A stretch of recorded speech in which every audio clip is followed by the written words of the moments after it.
Hi friends, welcome to government jobs portal. So మనకి ఈ వీడియోలోకి వెళ్లే ముందు జీజేపీ తెలుగు యాప్ని మీరు డౌన్లోడ్ చేసుకుంటే, ఆండ్రాయిడ్ ప్లే స్టోర్ నుంచి మీరు డౌన్లోడ్ చేసుకుంటే ఇందులో మనకి రీజనింగ్ మరియు అరిథమెటిక్ క్లాసెస్ ఉన్నాయండి. సో మీరు ఎలాంటి కాంపిటేటివ్ ఎగ్జామ్కి ప్రిపేర్ అవుతున్నా సరే, ఎగ్జామ్లో రీజనింగ్ లేదా అరిథమెటిక్ ఉంటే కంపల్సరీగా మీకు ఈ క్లాసెస్ అనేవి హెల్ప్ అవుతాయి అన్నమాట. సో అరిథమెటిక్ మనం చూసుకుంటే 6 months వ్యాలిడిటీ కోర్స్ ఉంది, అలాగే 1 year వ్యాలిడిటీ కోర్స్ కూడా ఉందండి. అలాగే రీజనింగ్ కూడా మనకి 1 year వ్యాలిడిటీ కోర్స్ ఉంది. సో 6 months కోర్స్కి 800 ఫీ అనేది పే చేయాల్సి ఉంటుంది అరిథమెటిక్కి. చూసుకోండి, ఈ క్లాసెస్ ఏ ఎగ్జామ్కైనా సరే, ఏ కాంపిటేటివ్ ఎగ్జామ్కైనా సరే మనకి హెల్ప్ అవుతాయి. సో అలాగే 1 yearకి వచ్చేసి మనకి 1200 ఫీ ఉందండి. సో రీజనింగ్ 1 yearకి 1200 ఫీ పే చేయాల్సి ఉంటుంది. సో డెమో వీడియోస్ గురించి మాత్రం తప్పకుండా మా ఛానల్, యూట్యూబ్ ఛానల్లోనే ఇప్పుడు మీరు చూస్తున్నారు కదండి, ఈ ఛానల్లోనే మనం మోర్ దాన్ 500 వీడియోస్ చేయడం జరిగింది. సో ఈ వీడియోస్లో మీరు ఏవైనా సరే చూసి మీరు డిసైడ్ చేసుకోవచ్చు అనమాట, క్లాసెస్ జాయిన్ అవ్వాలో లేదో. ఓకేనండి, సో ఇప్పుడు మనం వీడియోలోకి వెళ్ళిపోతాం. సంవాహన వర్షపాతం. సంవాహన వర్షపాతం అంటే ఇంగ్లీష్లో కన్వెక్షనల్ రైన్ఫాల్ అని చెప్పేసి పిలుస్తూ ఉంటారు. ఓకేనండి, అయితే ఈ సంవాహన వర్షపాతం అనేది ఏ టైంలో మనకు సంభవిస్తూ ఉంటుందంటే, వేసవి కాలాల్లో మనకు సంభవించే వర్షపాతం ఏదంటే కన్వెక్షనల్ రైన్ఫాల్ అనమాట. అంటే అత్యధికంగా ఉష్ణోగ్రత నమోదైన తర్వాత ఇమీడియట్గా మేఘరతమై వర్షాలు పడిపోతూ ఉంటాయి. అలాంటి వర్షాలని కన్వెక్షనల్ రైన్ఫాల్, దీన్నే సంవాహన వర్షపాతం అని కూడా పిలుస్తూ ఉంటారు. భారతదేశంలో ఈ వర్షపాతాలు వివిధ ప్రాంతాల్లో వివిధ పేర్లతో పిలుస్తూ ఉంటారు. అందులో మొదటిది ఏంటంటే ఉత్తరప్రదేశ్ ఏంటండి ఉత్తరప్రదేశ్లోని సంభవించే ఈ వర్షాన్ని ఏమని పిలుస్తారంటే అందీలు అని పిలుస్తారు. ఏమని పిలుస్తారండి? అందీలు. ఈ వర్షం ఆధారంగా ఏ పంటకు ఎక్కువ అనుకూలంగా ఉంటుంది, ఏ పంటను అధికంగా పండించవచ్చు అంటే చెరుకు పంటని అధికంగా పండించే అవకాశం ఉందండి. ఏ పంట అండి? చెరుకు పంట. అలాగే మరొకటి ఏంటంటే వెస్ట్ బెంగాల్ అండ్ జార్ఖండ్ ఈ 2 రాష్ట్రాల్లో సంభవించి వర్షాన్ని ఏమని పిలుస్తారంటే కాల బైశాఖీలు అని పిలుస్తూ ఉంటారు. ఈ వర్షం ఎక్కువగా ఆ ప్రాంతాల్లో వరి పంట పండించడానికి ఎంతగానో ఉపయోగపడుతూ ఉంటుంది. ఓకేనండి, ఈ యొక్క కాల బైశాఖులు అనే వర్షం వరి పంటకి అధికంగా ఎక్కువగా ఉపయోగపడడానికి అవకాశం ఉంది. అలాగే మరొకటి ఏంటంటే అస్సాం రాష్ట్రం. ఏ రాష్ట్రం అండి? అస్సాం రాష్ట్రంలో సంభవించి వర్షాన్ని నార్వెస్టర్స్ అని పిలుస్తూ ఉంటారు. ఇక్కడ ఈ నార్వెస్టర్ వర్షం సహాయంతో ఇక్కడ ఏ పంటను అధికంగా పండిస్తూ ఉంటారు అంటే తేయాకు, దీన్నే టబాకో అని కూడా పిలుస్తూ ఉంటారు. ఈ నార్వెస్టర్స్ వర్షం సహాయంతో ఇక్కడ ఎక్కువగా టబాకోను పండించడం అనేది జరుగుతూ ఉంటుంది. ఓకే సార్, నెక్స్ట్ మరొకటి చూద్దాం. ఇది ఏంటంటే కర్ణాటక ప్రాంతంలోని ఈ వర్షాన్ని ఏమని పిలుస్తారంటే చెర్రీ బ్లోసమ్స్ అని పిలుస్తూ ఉంటారు. కర్ణాటక ప్రాంతంలో సంభవించి ఈ వర్షాన్ని చెర్రీ బ్లోసమ్స్ అని పిలుస్తూ ఉంటారు. ఈ యొక్క వర్షం ఏ పంటకు అధికంగా ఉపయోగపడుతూ ఉంటుందంటే కాఫీ పంట. ఏ పంట అండి? కాఫీ పంటకి అధికంగా ఉపయోగపడే వర్షం చెర్రీ బ్లోసమ్స్. ఇంకా తెలంగాణ రాష్ట్రంలో సంభవించే ఈ కన్వెక్షనల్ రైన్ఫాల్ని ఏమని పిలుస్తారంటే తొలకరి జల్లులు అని పిలుస్తారు. ఏమని పిలుస్తారండి? తొలకరి జల్లులు అని పిలుస్తారు. అదే ఆంధ్రప్రదేశ్లో మనం చూసుకున్నట్లయితే దీన్ని ఏరువాక జల్లులు అని పిలుస్తూ ఉంటారు. ఏమని పిలుస్తారండి? ఏరువాక జల్లులు అని పిలుస్తారు. ఆంధ్రప్రదేశ్లోని ఈ కన్వెక్షనల్ రైన్ఫాల్ని ఏమని పిలుస్తారంటే ఏరువాక జల్లులు అని పిలుస్తారు. ఓకేనండి, అదేవిధంగా మరొక అంశం చూస్తే అతి తక్కువ ఎత్తులో ఏర్పడే మేఘాలని ఏమని పిలుస్తారు అంటే స్ట్రాటస్ మేఘాలు అని పిలుస్తారు. ఏమని పిలుస్తారండి? స్ట్రాటస్ మేఘాలు అని పిలుస్తూ ఉంటారు.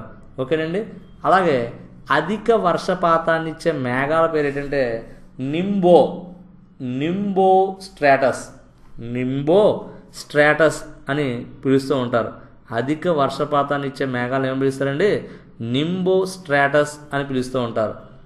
ఓకేనండి, ఆర్ద్రతను అంటే హ్యూమిడిటీ. ఆర్ద్రత అంటే ఏంటండి? హ్యూమిడిటీని కొలవడానికి ఉపయోగించే సాధనం పేరు ఏం పేరు అంటే హైగ్రోమీటర్. ఏ మీటర్ అండి? హైగ్రోమీటర్ హ్యూమిడిటీని కొలవడానికి అంటే ఆర్ద్రతను కొలవడానికి ఉపయోగించే సాధనం పేరు ఏం పేరంటే హైగ్రోమీటర్ అని చెప్పి పిలుస్తూ ఉంటారు. అదేవిధంగా రైన్ఫాల్ వర్షపాతాన్ని కొలిచే సాధనం పేరు ఏం పేరు అంటే ఊడోమీటర్ అని పిలుస్తూ ఉంటారు. వర్షపాతాన్ని కొలిచే సాధనం పేరు ఏం పేరండి ఊడోమీటర్ అని పిలుస్తూ ఉంటారు. అదేవిధంగా కొండవాలు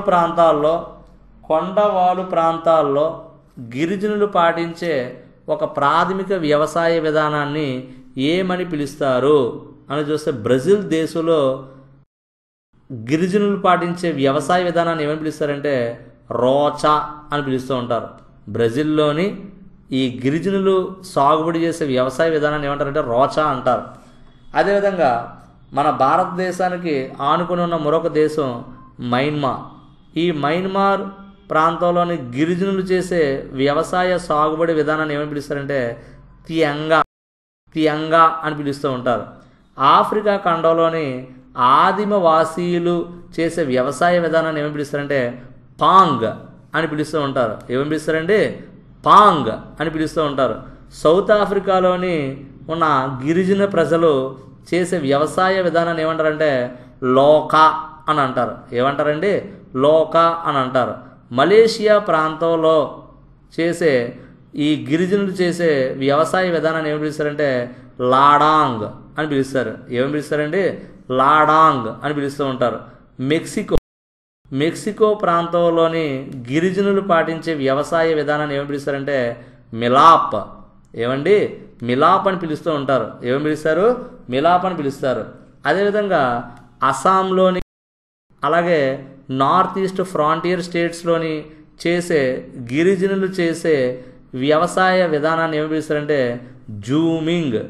ఏంటండి జూమింగ్ వ్యవసాయం జూమింగ్ కల్టివేషన్ అని పిలుస్తూ ఉంటారు.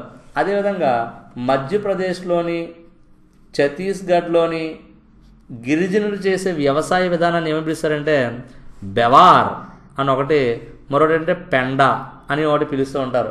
బెవార్ అని ఒకటి, పెండా అని ఒకటి పిలుస్తూ ఉంటారు. అదేవిధంగా రాజస్థాన్ రాష్ట్రంలోని గిరిజనులు చేసే ప్రాథమిక వ్యవసాయ విధానాన్ని ఏమని పిలుస్తారంటే వాత్రా అని పిలుస్తూ ఉంటారు. అదేవిధంగా కేరళలోని ఉన్న అటవిక ప్రాంతంలో గిరిజనులు చేసే వ్యవసాయ విధానాన్ని ఏమని పిలుస్తారంటే పోనం అని అంటారు. ఏమంటారండి పోనం అని పిలుస్తూ ఉంటారు. అలాగే మరొకటి ఏంటంటే ఆంధ్రప్రదేశ్లోని తెలంగాణలోని ఒడిశాలోని గిరిజనులు చేసే ప్రాథమిక వ్యవసాయ విధానాన్ని ఏమి పిలుస్తారంటే పోడు కల్టివేషన్ చెప్పేసి పిలుస్తూ ఉంటారు. లాస్ట్ టైం 2 ఎగ్జామ్స్లోని ఆంధ్రప్రదేశ్లోని తెలంగాణలోని ఒడిశాలోని చేసే గిరిజనులు చేసే సాగుబడి చేసే వ్యవసాయ విధానాన్ని ఏమి పిలుస్తారంటే పోడు కల్టివేషన్ అని పిలుస్తారని అంటారండి. ఓకేనండి. అదేవిధంగా భూమధ్య రేఖ ప్రాంతం ఏంటంటే భూమధ్య రేఖ ప్రాంతం అన్నమాట. Okay sir. భూమధ్య రేఖ ప్రాంతంలో ఆ శీతోష్ణ స్థితి యందు ముఖ్యమైన ఆదిమ జాతీయుల గురించి ఇప్పుడు మనం చెప్పుకోబోతున్నాం. మొదట ఏంటంటే అమోజన్ ప్రాంతంలో ఉన్న ఆదిమ జాతీయులు ఏమని పిలుస్తారు అంటే రెడ్ ఇండియన్లు అని పిలుస్తారు. ఏమని పిలుస్తారండి రెడ్ ఇండియన్లు అని పిలుస్తారు. మలేషియా ప్రాంతంలోని ఆదిమ జాతీయులు ఏమని పిలుస్తారంటే సమాంగ్ అని పిలుస్తారు. మరొకటి సకామీలు అని కూడా పిలుస్తూ ఉంటారు. అదేవిధంగా సుమిత్ర దీవుల్లోనున్న ఆదిమవాసీ జాతులు ఏమని పిలుస్తారంటే కాబూ జాతి ప్రజలు, కాబూ జాతి ఆదిమ జాతీయులు అని కూడా పిలవడం జరుగుతూ ఉంటుంది. అదేవిధంగా మరొకటి అంటే బోర్నియా ప్రాంతంలో ఉన్న ఆదిమ జాతీయులు ఏమని పిలుస్తారంటే దయాక్స్ అని పిలుస్తూ ఉంటారు. అలాగే మరొకటి ఏంటంటే న్యూ గినియా అనే ప్రాంతంలో ఉన్న ఆదిమ జాతీయులు ఏమని పిలుస్తారంటే పపౌలు అని పిలుస్తారు. న్యూ గినియా అనే ప్రాంతంలో ఏమని పిలుస్తారండి పపౌలు అని పిలుస్తారు. మరొకటి ఏంటంటే కాంగో ప్రాంతంలో ఉన్న ఆదిమ జాతీయుల్ని ఏమని పిలుస్తారంటే పిగ్మీలు అని పిలుస్తారు. ఏమని పిలుస్తారండి పిగ్మీలు అని పిలుస్తారు. ఈ వీడియో కానీ మీకు లైక్ అయినట్లయితే మీ ఫ్రెండ్స్కి షేర్ చేస్తారని కోరుకుంటున్నాం. మరికొన్ని అంశాలని మరొక వీడియోలోని జియోగ్రఫీ అంశాల గురించి మనం చర్చిద్దాం. Okay sir, thank you.